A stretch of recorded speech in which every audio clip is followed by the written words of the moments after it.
Draws. I'm bryanJOSLYN, and today on JOSLYNdraws we are inking Lobo. In this video I'll be using Pigma micron pens. I have a number 3 and 8, and then I also use a brush for the thicks, which is, they're pretty nice. I've been using Prismacolor markers for quite a while, and this is the first run that I've ever had with the microns, and I'm actually pretty impressed. Lobo, for those who don't know, is a DC Comics property. I don't own him, although I'd like to. He's an alien born, blah, blah, blah, blah. Anyway, he's an interstellar mercenary and bounty hunter. All I know is that he looks like the 70s biker fellas that I used to watch in every 80s show possible. And I just dig it. I think it's super stinking funny.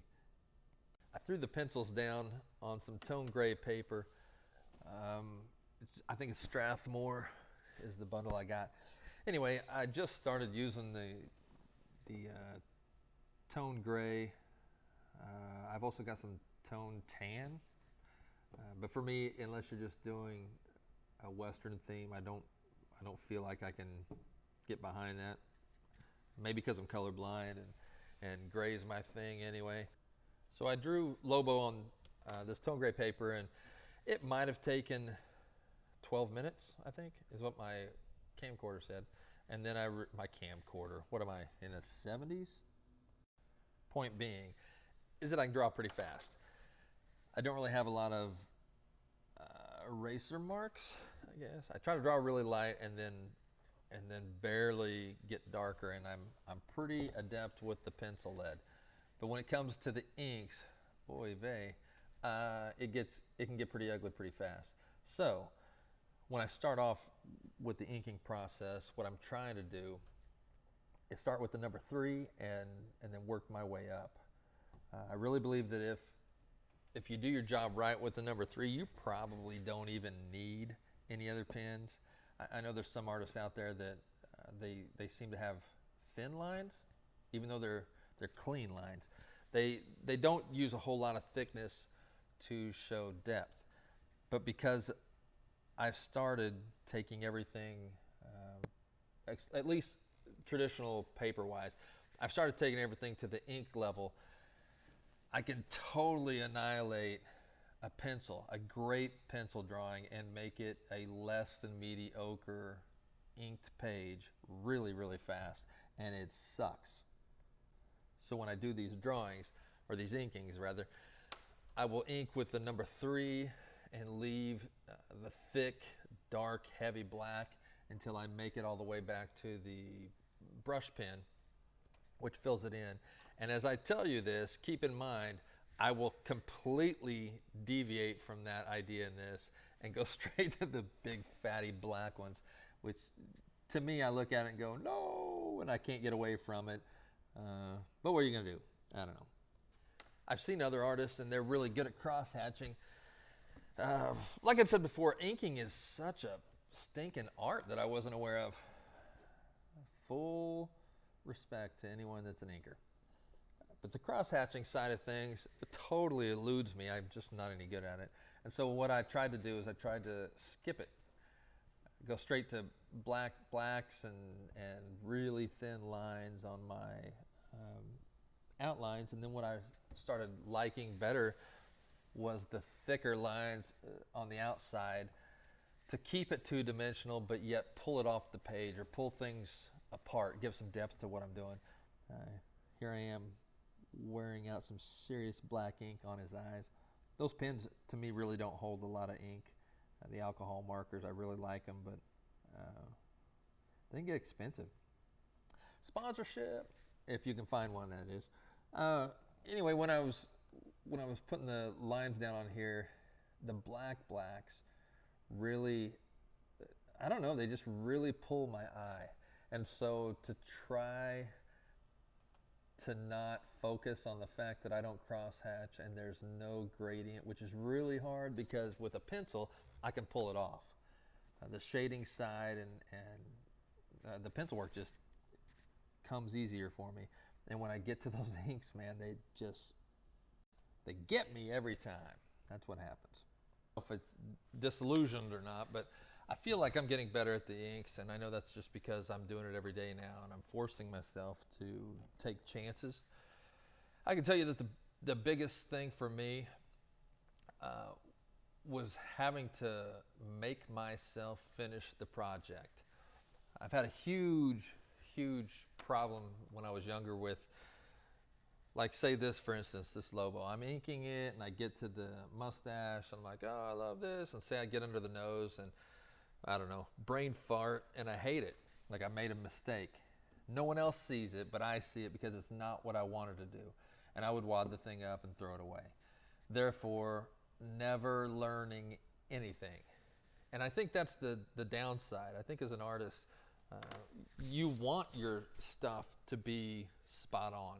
And for years, I've used this analogy that I would draw something and I'd love it. I think I nailed it, whatever it would be, right? And so then I get up and I go get a drink or go make a sandwich, and I come back, and in under 10 minutes, I look at this thing and I can't stand it. Like I hate it. But I think because my head is constantly moving and constantly changing the scene and seeing the things that I could do better. And that's what I wanted. So when I'm doing the inking and I screw it up, this line's too fat, or this line went the wrong way, or oh my God, his chin looks like a bread box, whatever. When I pull that out, I make myself finish that bread boxy chin. I make sure that whatever it is, that I finish the piece as a whole, and then learn to never do that garbage again. And that part's, it's not easy. You have to make yourself do it, as I seem to be now demonstrating with Lobo's hair. Hair's always been an issue for me. Like it's hard for me to like any hairdo when I'm drawing it. I believe that this one didn't turn out bad, but that's only because I forced myself to push through and finish it, and then I just keep reworking it. I watched, who was it? Ken Lashley, and he was talking about Sketchbook Pro. It's on the YouTubes. Anyway, he was talking about finishing his pieces and learning from your mistakes.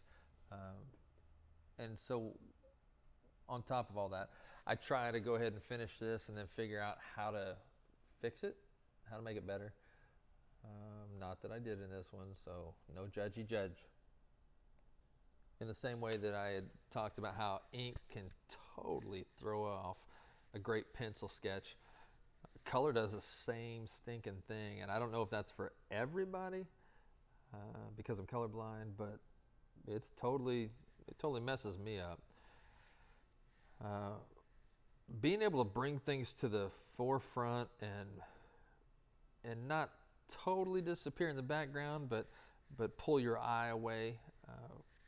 Color's just a mess for me. I understand the color wheel, and I've been through all the classes with whatever, but I understand how to fly the plane with the instruments, but I don't see what everyone else sees. And so when I go to throw color on something, man, it can go south really, really quick. That's why I like the grayscale, which is what got me into the tone gray paper. But I'm trying to get away from just staying where I'm comfortable, wading out the deeper waters, so to speak. We got to talking, I think it was on Instagram, on one of the feeds. Someone had commented that it reminded him of David Harbour off of Stranger Things, and I find that funny that after they said that, I can see it, but before that, I never would have even thought about that. I think that if they ever did a Lobo movie, Harbour's, I don't want to say he's being overused right now, but I believe that, like, I thought he did fine in Hellboy. I think he was great in Stranger Things, but Lobo, I could see him being Lobo, but I really think in my head, The Rock, Dwayne Johnson would pull that off way better. He's just more cut, bigger. If you've got to have those monster cannon, veiny arms poking out, I just think The Rock would be the best move. and I haven't put a lot of thought to it. So, but if you have a if you have any input on that, let's start a petition. No, just kidding.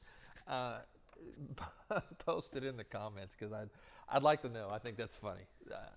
I think a lot of times they put people up for the comic book movies, and then it's left up to I don't know who for casting, and don't get me on the social justice warrior kick right now, but I think they can mess up a whole lot. Marvel, I really am anxious, and I don't even want to see it. The Fantastic Four movie that they're talking about, it's going to come out in the next 200 years, whatever it is. I just want to see Ben Grimm done right, and I realize that anything Marvel does technically is right, but to me, I don't think they've nailed it yet. And I hate to see when they take a character that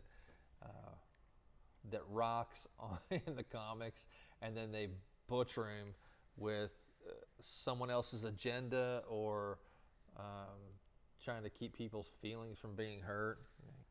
You can mess with reality, but leave my fantasies alone.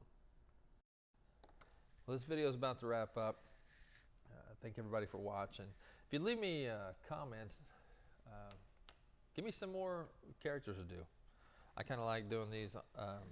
I'm practicing anyway with my inks, and I heard a long time ago that if you do something stupid, you should film it, because everyone else wants to see stupidity in action as well. This is JOSLYN.artist. That is Lobo. The finished piece will show here for a second, and if you don't see it, go to JOSLYN.artist on Facebook and Instagram. Give me a follow. We'll see you soon. Thank you.